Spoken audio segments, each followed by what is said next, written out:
So my view is time to accumulate. I've been saying this for a while. I think with the ETF narrative, we will see a big push to the upside. So here are 5 altcoins that I think will do very, very well in the next coming years. This is my opinion. If you're new around here, please do subscribe. It means a lot.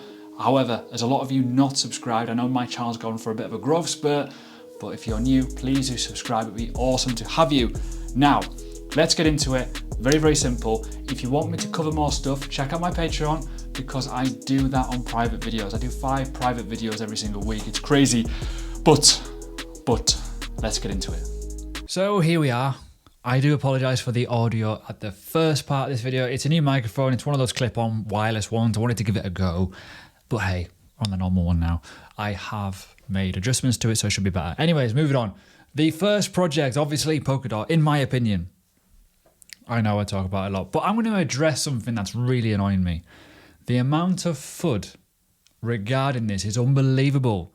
A lot of regurgitated news from 10 days ago, pretty much, is coming out again, weirdly from a source that no one's heard of. Let's talk about the elephant in the room, which is actually this Polkadot Hunger Games. Retreat after getting mass layoffs. Now, what we know is that, one, this has been kind of talked about publicly, but at the same time, why has one disgruntled employee came to a certain news outlet that no one's heard of? It's very, very odd, isn't it? What is odd is the fact that they have a code of ethics on their website. The most important asset of any news organization is for reputation, integrity, accuracy, honesty, and unbiased reporting. Yet one individual has came forward. One. Bit pointless, isn't it?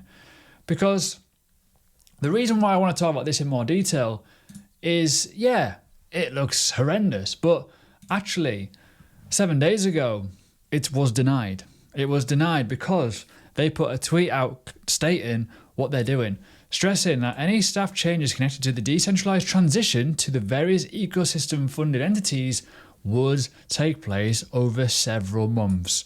Basically, if you don't know this, and it's kind of obvious when you read the post that they put on the 10th of October, by the way, that they are going to be changing from a decentralized element, from a centralized element to a decentralized element. They are moving over to a different way of doing it, which is kind of like the Ethereum model, essentially, in terms of the Web3 foundation, and it's going to make things more better and more functional, also cost effective, right? But anyways, moving on from the FUD, as you know, I'm massively bullish on Polkadot. I'm a big believer in Gavin Wood. I think the fact of what he's done with Ethereum language, and now it's, going into a massive, massive super beast in terms of Polkadot. What people are forgetting is how different Polkadot will be with the core time. You've got Ethereum that works on a layer 1 basis with multiple projects within that, right? But they're not layer 1s, they're just projects, right? They're a bit There's also a lot of security elements to Ethereum, as well as the costs and all that kind of stuff attached to it. The core time element with Polkadot changes things massively. It's a tradable accumulative asset for starters, right? So it makes more sense for a company, a project, a DAO, whatever, to be a part of that, because when they need to, they can buy core time as and when they want. It's fluid and customizable. You can purchase this as a block time, a slot. You can do it in bulk or an instant procedure. Core time becomes a tradable commodity, so multiple different parachains or parallel chains or whatever, relay chains, can use the same thing if they want to. It's also flexible, so you don't have to worry about it. This is kind of, and the easiest way to kind of explain this is like a content delivery network, essentially, right? Where you got the cloud on Amazon and stuff like that, AWS. That's kind of how it's going to work, but for blockchain rented space. And I think people can't get the fucking head around it. It's like, that makes sense because you're not fixed into something. Most blockchains you're fixed. You've got to do forks and hard forks to get out of certain situations. This doesn't. And I don't think people realize that. But yeah, I think it's a really, really good innovation. It's not coming out yet, but there's a lot of things happening. A lot happening. In terms of the development side of it, wow. They are beating everything on the charts, right? Even though there's a lot of fear and FUD, even though the price looks like dog shit, even though there's a massive unlock, I do feel that the price has been manipulated down. Personal opinion, not financial advice. But anyways, moving on to the other side of the coin is Maker. Number 2 in this list. It's kind of obvious. Why? So, if you don't know what MakerDAO is, I think you should realistically have a little look. It is the currency element and the chain side of the DAI, right? The DAI is a decentralized stable currency that should realistically be most people's go-to for keeping their money safe. People don't like the likes of Tether, for example. So, what are they changing? They're doing a massive change. You probably notice the price has changed significantly over the last coming months. The 5 phases of Endgame. So they're doing a massive change, right? They're doing a rebrand. They're changing the structure. They're changing all the elements to it. They're making it more marketable. All that kind of stuff, right? There's a whole new chain getting launched. Everything's happening, right? But they're going to make it more decentralized, better for scale, just a better way. But when you think about why this is important for the ecosystem, the DAI stable currency, as the market grows, DAI will be required. This is why the price of the DAI functionality, in terms of like the more use that DAI got, the more Maker went up in price, right? There's a lot to get your head around with this in terms of how it works. But as we know, what happens? Money comes into the market, they need to create stable currency. How do they do it? Well, they print it. What is one element of this which is huge? Decentralization. It goes to a vote in terms of how much they can print and what they can do. And most importantly, you have to put up 3 times the amount of collateral to get a print, which is very, very different in terms of how other ones work. So it's pretty huge, right? Anyways, moving on to the next one. Because it's Rose, for obvious reasons, you all know that I tweet quite a lot about this and I really do like it. Now, the reason why I like it is, one, the price is unbelievably low. Its ICO price was 3 cents. It's currently 4 cents right now. In terms of when it was like the peak side of the cycle at 60 cents, nothing was running on it. There was no chain. There was nothing. It was deed. It was literally like, well, nothing's happening yet. All of a sudden, we've got a full flourished site of activity. Smart privacy starts here, right? Privacy element to it. It's got Ethereum virtual machine within that as well. Huge. Lots is happening as well on here, as well as multi-chain elements. Scalable, privacy first, versatile. The amount of backers it's got, it's huge. Coinbase wallets are filling up. Binance wallet's still growing. Ridiculous. But the most important thing, right? We talk about this is a privacy layer for the Web3.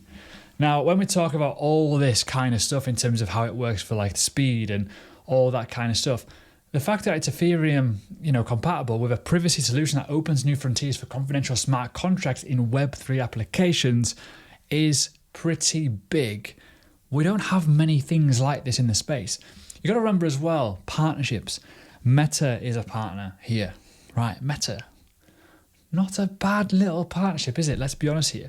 So when we think about what was here in the previous cycle, all of this here wasn't here. WebAssembly? Nope. Not all. Full Ethereum virtual machine? Nope. That wasn't here either. So a lot has happened in 2 years. Very, very bullish in terms of what could be achieved here in terms of network effect. Huge.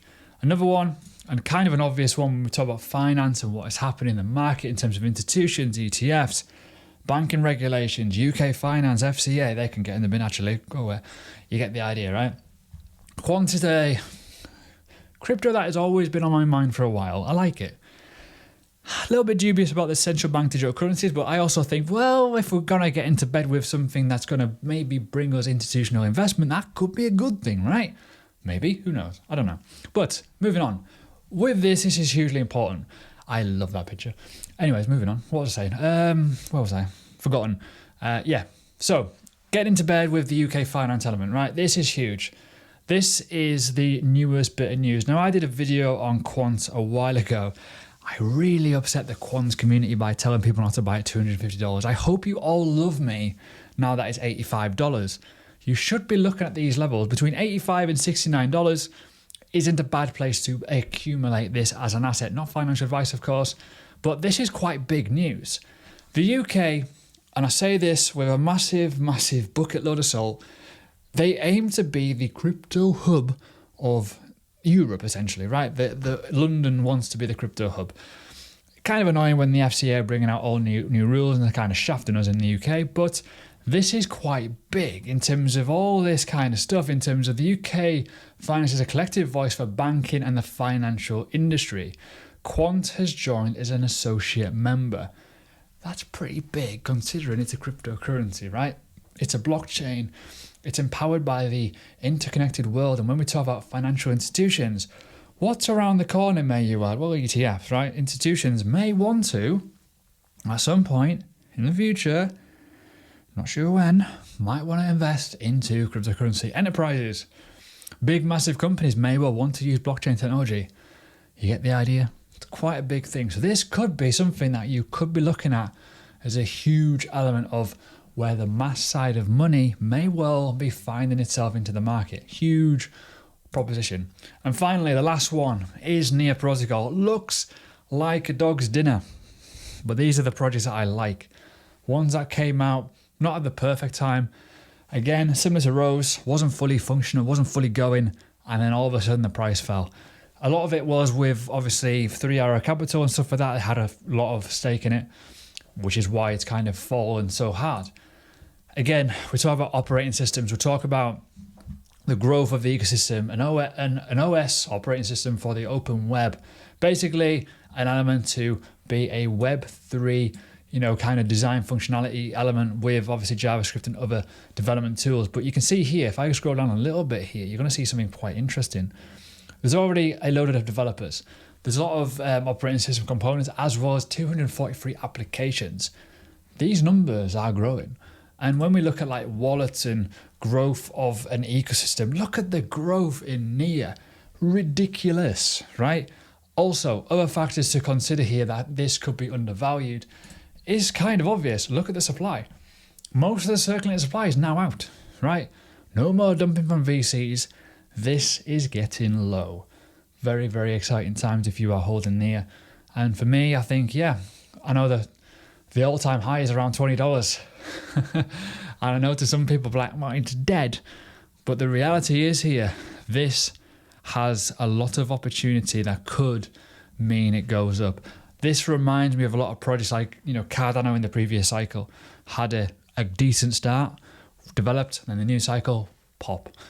So there you go. If you enjoy my stuff, leave me a follow, a like, whatever. And if you want me to do more of these types of videos, let me know in the comments and I will check them out.